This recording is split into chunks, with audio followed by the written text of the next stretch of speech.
Good afternoon. Welcome to the K-1 Fiancée Visa and Green Card webinar. My name is Katherine Del Rosario. I'm an attorney with McEntee Law Group. We're based here in Chicago, but our clients come from all over the country and all over the world. We're excited to get into this topic, and I'll give it just another moment while folks roll in.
Hi, everybody. Welcome again to the K-1 Fiancé Visa and Green Card webinar. My name's Katherine Del Rosario. I'm an attorney with McEntee Law Group here in Chicago. We're going to be talking all about the K-1 today. So if you're a fan of the show, 90 Day, I know I am, or if you yourself are in this position and are, eager to learn about next steps, you're in the right place. We will go over everything that you need to know for the process. I should say that this webinar is a presentation that's meant for general information only. It should not be taken as legal advice. As always, every case, is specific to your circumstances. So you'll always want to talk to an attorney or an accredited representative for your individual situation.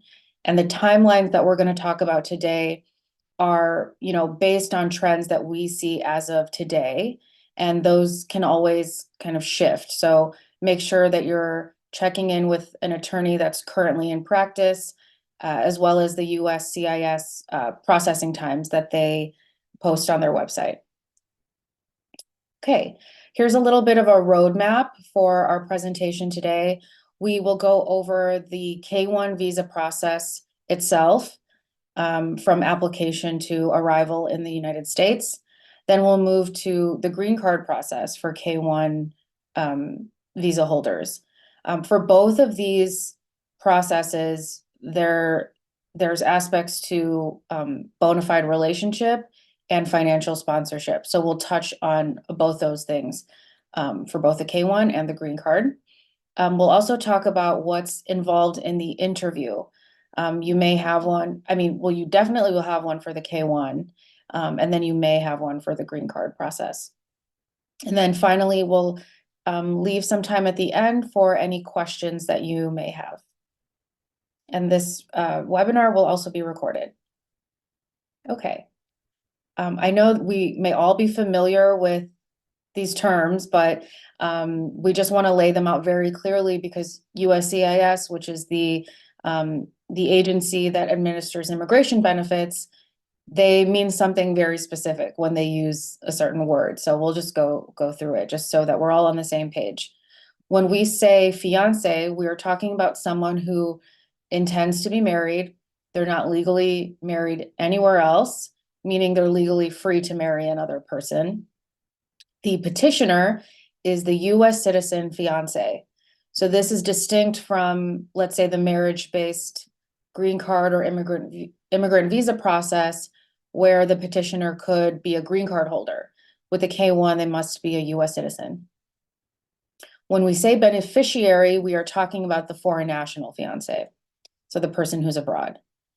And then the definition of child is the unmarried son or daughter under 21 that may accompany their K-1 parent, either at the time that, that parent's K-1 visa is issued, or they can follow to join within a year of that visa being issued.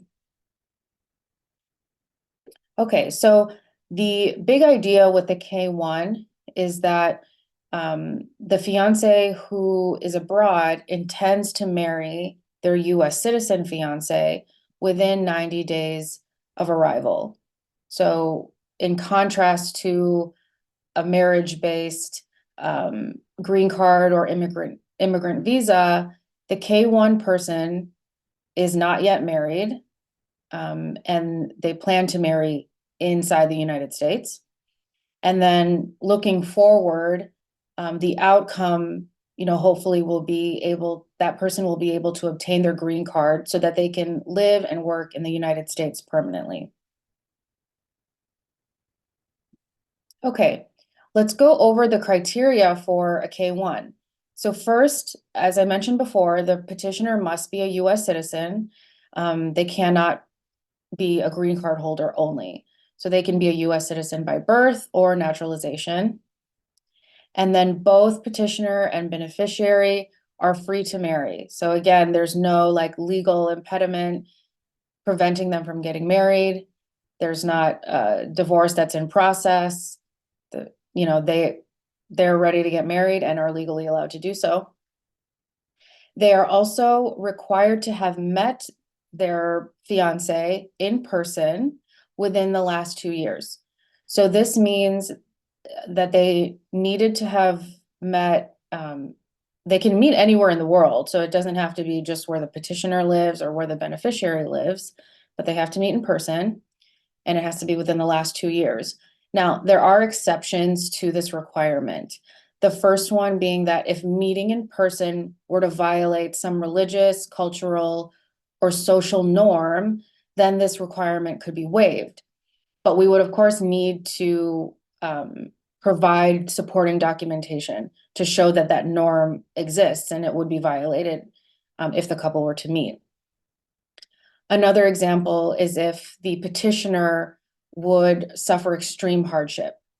If they had to, it sounds kind of funny, but if they had to go meet their fiance, would it cause hardship to them? And so one example of this is if petitioner, say, had some very serious medical issue and they're not able to, again, we'd have to document that, probably with medical records, doctor letter, but these are the main exceptions to this rule. Next, we have to prove that there's a bona fide relationship and intent to marry between this couple. So typically, we would provide a letter of intent from each party where they can tell their story, how they got connected to their fiance, how their relationship developed, and their desire to marry and spend their life with this person. Additionally, the petitioner needs to meet certain income requirements. So you may recognize this requirement in the green card context, but it's also something that we need to show here, but it's a little less strict. So the petitioner does need to show that they can support everyone in their household, but they only have to meet 100% of the federal poverty line. Whereas in the green card context, that percentage increases to 125%. And then lastly, in the case where petitioner has a criminal record, they would have to disclose and provide criminal records in cases where there's been violations of relating to child abuse, neglect, sexual assault, domestic violence, or stalking. And certain crimes will prevent certain petitioners from ever filing a K-1. So crimes under the Adam Walsh Act, which relate to like sexual crimes against children. So the idea here is that, under the law, there's protection for the foreign national fiance. And then later, of course, we'll discuss how if the K-1 beneficiary themselves has criminal history, that is also relevant. But this is particular to the petitioner at this stage. Okay, there are a lot of steps with the K-1, as with everything in immigration. There's forms, there's money, and there's documents involved. That's always going to be the case. And with the K-1, the first step is for the petitioner to file what's called Form I-129F with USCIS. So that's the agency here in the United States. They will pay the filing fee, which as of today's webinar, it's Valentine's Day 2024. The fee is $535. But on April 1st, the fee will increase along with many other filing fees. This one will increase to $675. And then you'll also have to provide some of the supporting documents that we talked about.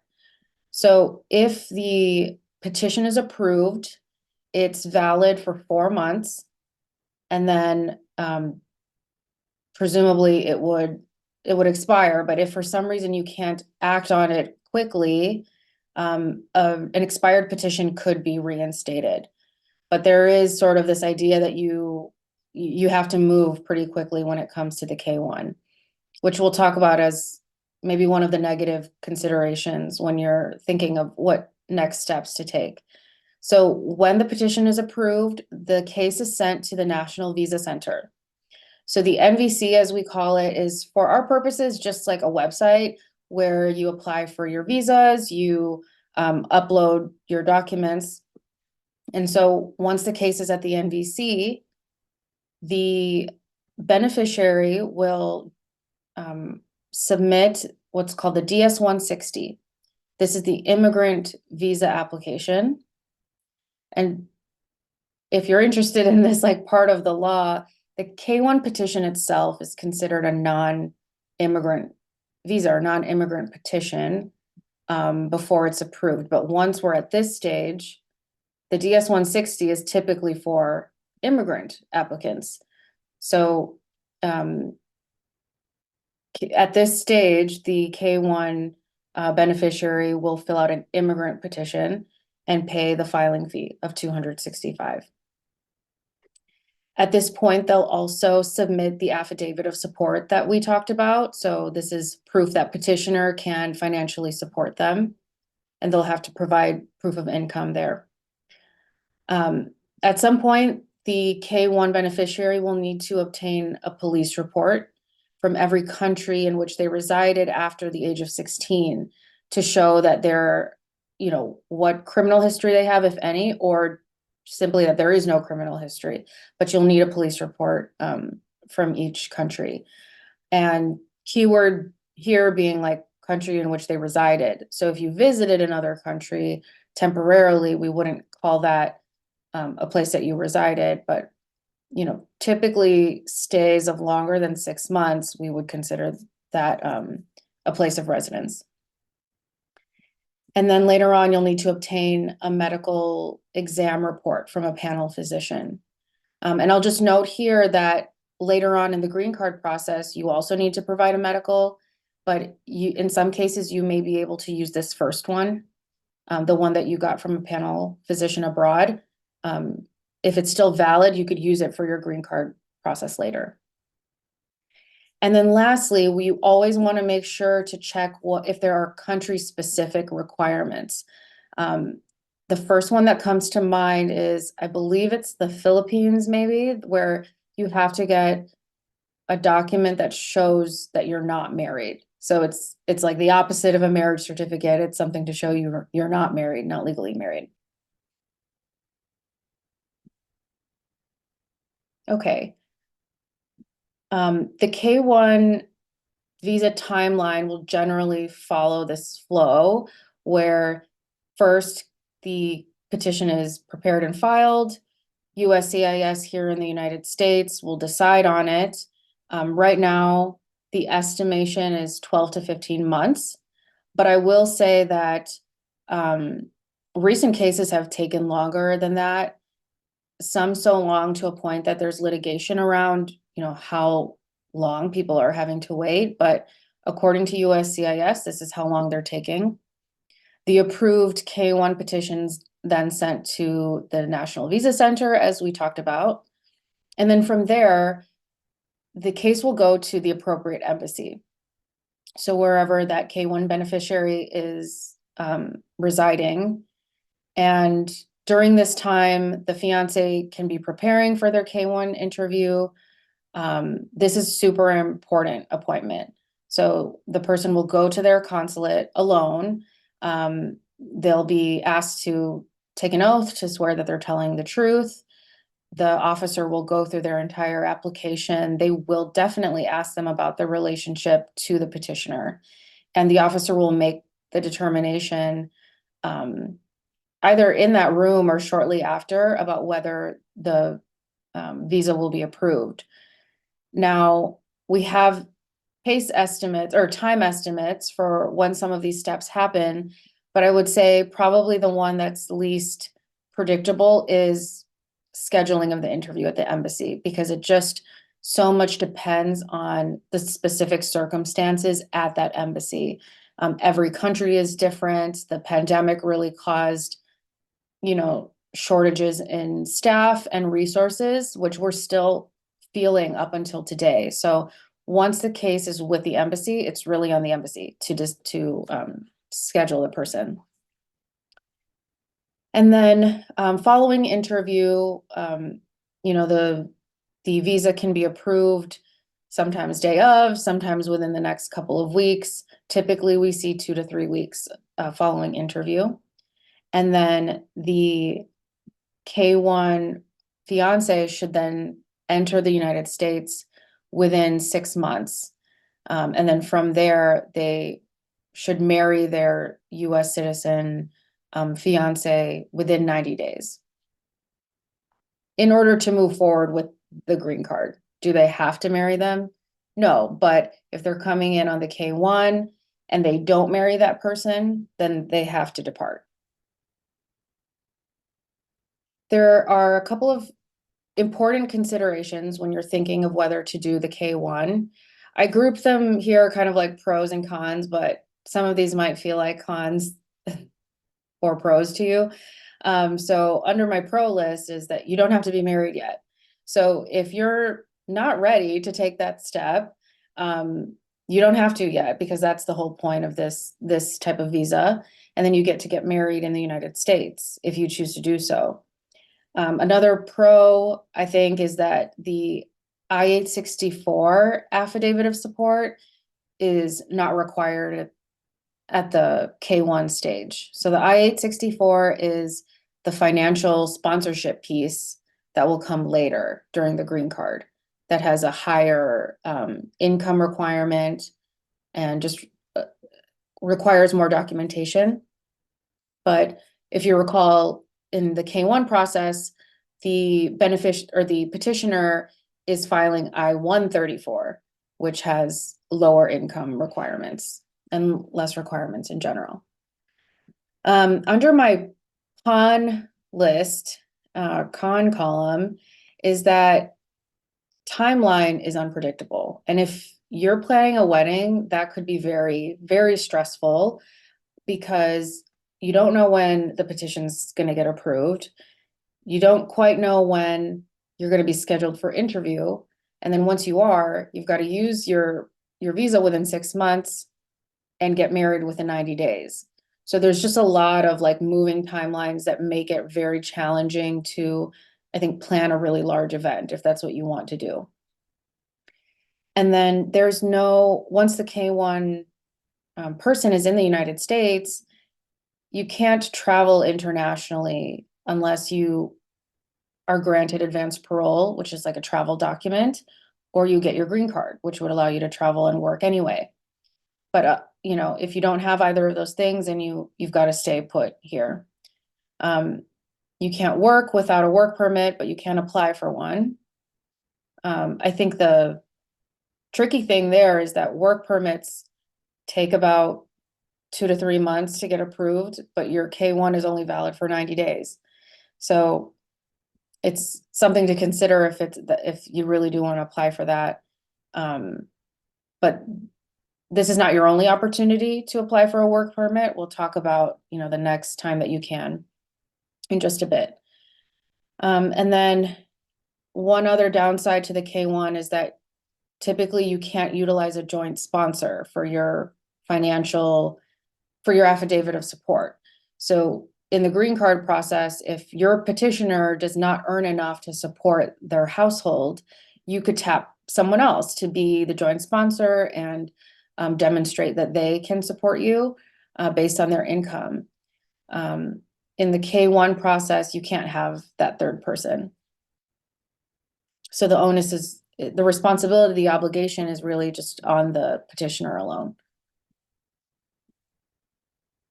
Okay, so now we have a big shift. The K-1 beneficiary, the couple is here together, they've gotten married, and now we can look towards the green card, which is certainly immigrant intent.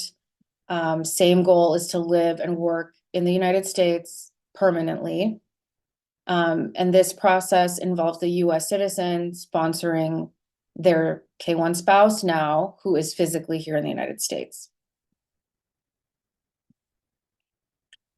Okay, the procedure here will kind of mirror the K-1 in certain ways. The big difference is that you're physically in the United States, and there are some other great benefits. So again, always going to be forms, always going to be fees and other documents. It's no different here. So with the green card, the beneficiary will file their green card application, so the I-485. They will also include a medical exam report, which they may be able to use the one that they got abroad. And then they'll include other supporting documents, which we'll talk about in just a second. So just think identity documents for sure, and then proof of the marriage, which we'll get into more specifics. One huge benefit of applying for the green card is that you also are entitled to work permit and travel card or advance parole. So you would include these applications as like one bundle when you file it with the USCIS. There's always money, there's always fees. As of today, the green card filing fee is $12.25. That includes the fingerprinting fee. But on April 1st, it's going to increase to $1,440. Some of the evidence that you need to include here, I mentioned there were supporting documents. So we were going to show that the couple got married within the 90 days, which should be pretty apparent from the marriage certificate and the proof of entry, and then evidence of bona fide marriage.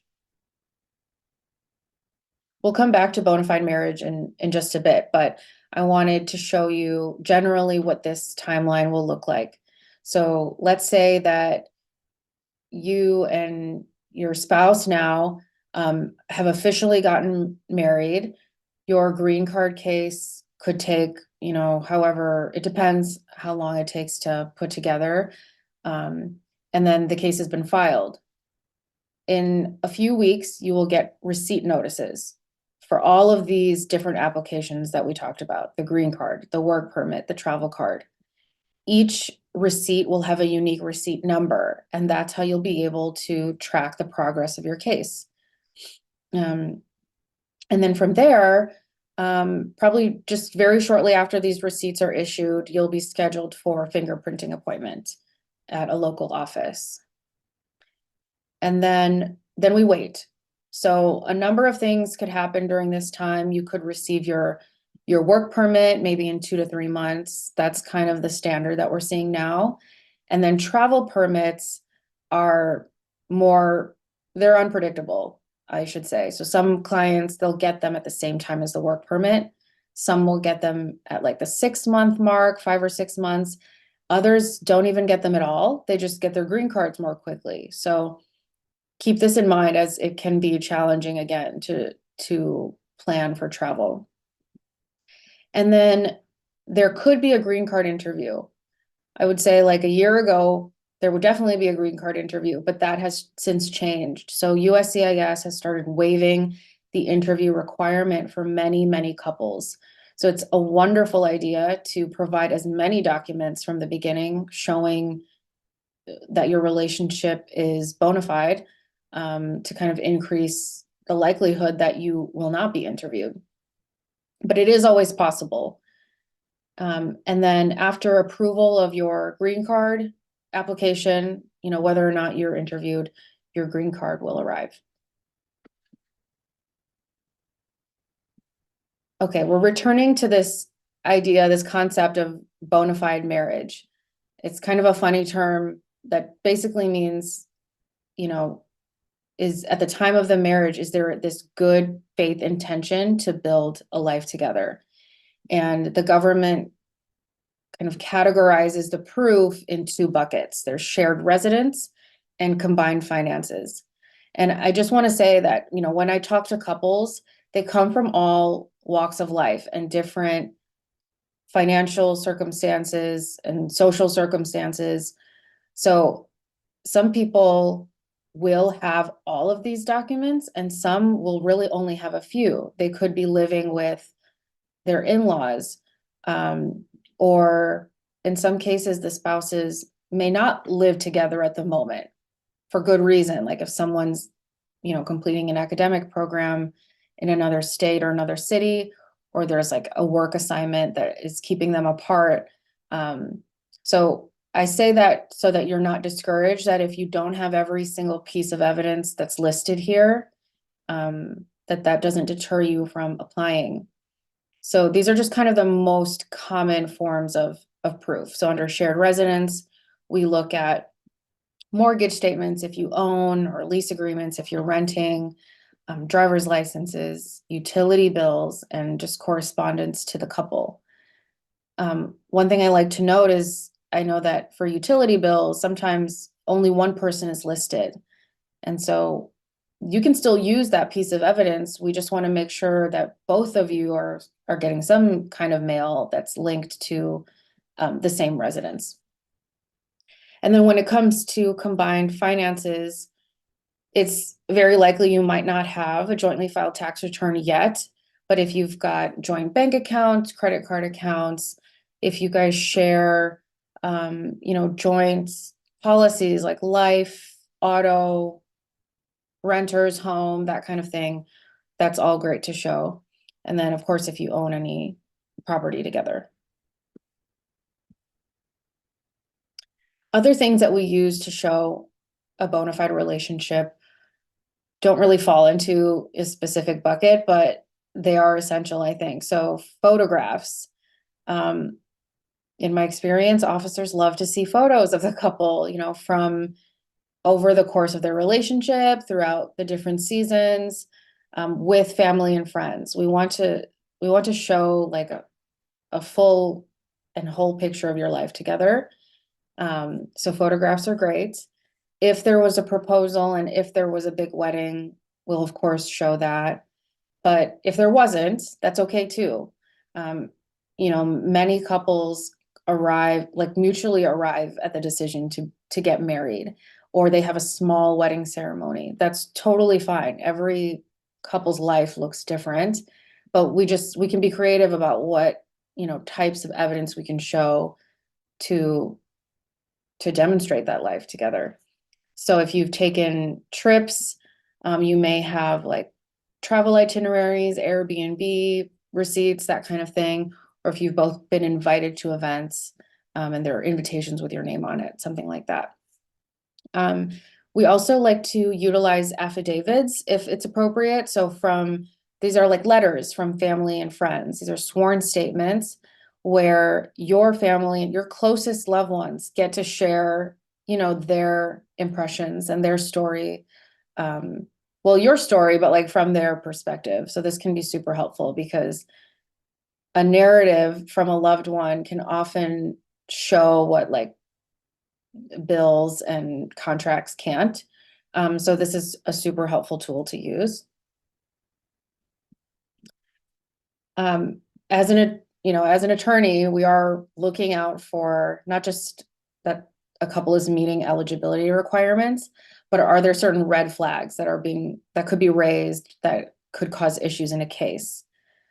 And that's not to say that all the things listed here can't be overcome, but the reality is that, we see that these factors could cause issue that you have to sort of just confront and explain and give reasonable explanation if there is one. So If there is a wide age difference between the spouses or major differences in language, religion, and culture. As I mentioned earlier, if a couple's not living together, there could be a very good reason for that, but you'd have to explain that reason. Or if there's a very short courtship or engagement, which may or may not be the case with K-1s. And then if there were previously filed petitions on, if petitioner previously filed, wanted to bring another person or another family member, a different spouse, a different fiance, we have to disclose all of these things. So the history before the couple even got together is relevant. Again, doesn't mean it can't be overcome, but we do have to explain it. Okay, and then coming back to this financial sponsorship piece. So back in the K-1 stage, the petitioner filed an affidavit of support. They're going to have to do it again with the green card application. And this time, they have to show that they earn at least 125% of the federal poverty line based on their household size. And we have to show the sponsor's last 3 years of tax returns or total income earned over the last 3 years. And in this case, if the petitioner doesn't meet that financial requirement, they can obtain a joint sponsor to help them out. So it could be a US citizen or a green card holder. That's what LPR means, lawful permanent resident. If that person meets the income requirement, then they can act as a joint sponsor. Okay. I didn't have like a clear pro-con way to divide this, but I think they're all important considerations. So when you're thinking about the green card, the first question you might ask is when, like how soon? And really, after you're legally married, you can file the green card. You get to stay in the United States while the green card is pending. That might be a pro or a con to you. If you're anxious to visit home, just know that you've got to stay in the United States until you either get that travel card that we talked about or the green card itself. And then once your green card is approved and you are a resident, you have to make sure to maintain your residence in the United States. So generally speaking, that you're spending more time physically in the United States than you are outside. And if you have family abroad or end up getting, employed abroad, this could be a challenge for you because you'll need to make sure that you're counting those days and that you're spending enough time and truly, maintaining a domicile here. I'll quickly mention the interview process because I think it could still be relevant.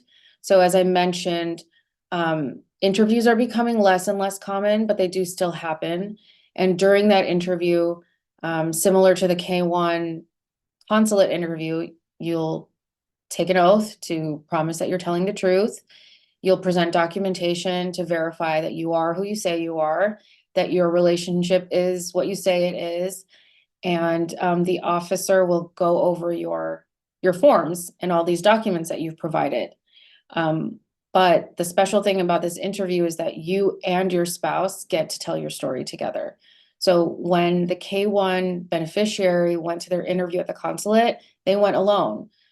They had to answer for the both of you and share your story by themselves. But here, you get to share it together, and the officer can ask you questions about how you met, how the relationship developed, your future plans, things like that.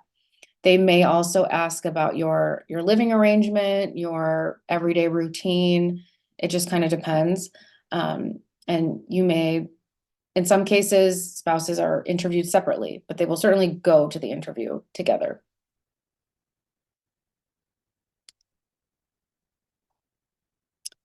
Okay, I think we have one question. Okay, I am Canadian living in the US with my boyfriend right now. Do I need to go back to Canada to apply for the K-1? Or can I apply and stay in the United States? Okay. So I guess there are a few thoughts that come to mind, which is if you're not married, you could do the K-1. I guess theoretically, wherever you are, you could file it, but you will need to attend the interview back in Canada at some point. If you are abroad and you guys are already married, then we would be looking at a different process, which would be the marriage-based immigrant visa process, which is, I think, more common and something we tend to steer people towards if that's a feasible option, just because the timelines are a little more predictable and the process is also a little more predictable. In some cases, in rarer cases, you might be able to do your green card process, the whole thing from the United States if you guys are married. But that will depend on a few things, and you'll definitely want to consult with an attorney there. But in short, you can apply for the K-1, but be prepared to attend interview in Canada at some point. Okay, great. All right. I'll leave it there for a sec to see if any other questions come through. Okay. Are there any benefits to getting married ahead of applying for the K-1?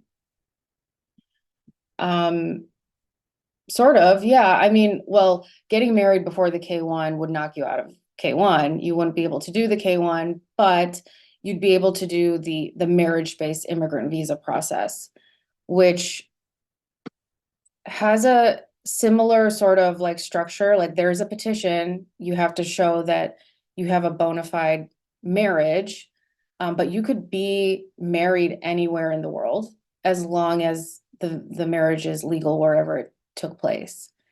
And as I mentioned earlier, the kind of timelines for a marriage-based immigrant visa are a bit more predictable. Like I would say, generally speaking, you know, we know every person's case is different, but when a couple is already married and the immigrant spouse is abroad, typically we see this process, you know, from start to finish, a year and a half, sometimes less.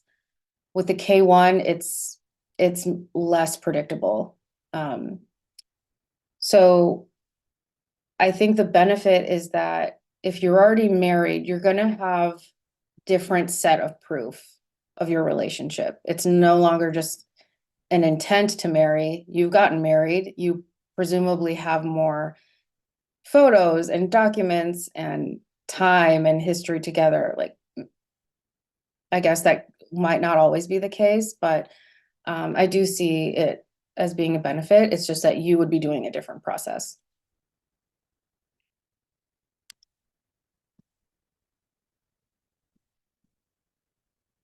Okay. While we're waiting for any other questions to roll in, I just wanted to share some of our socials in case you want to follow us. We love to do, you know, TikToks and blogs and posts all about these different topics. Family-based immigration is probably my favorite type of immigration to practice.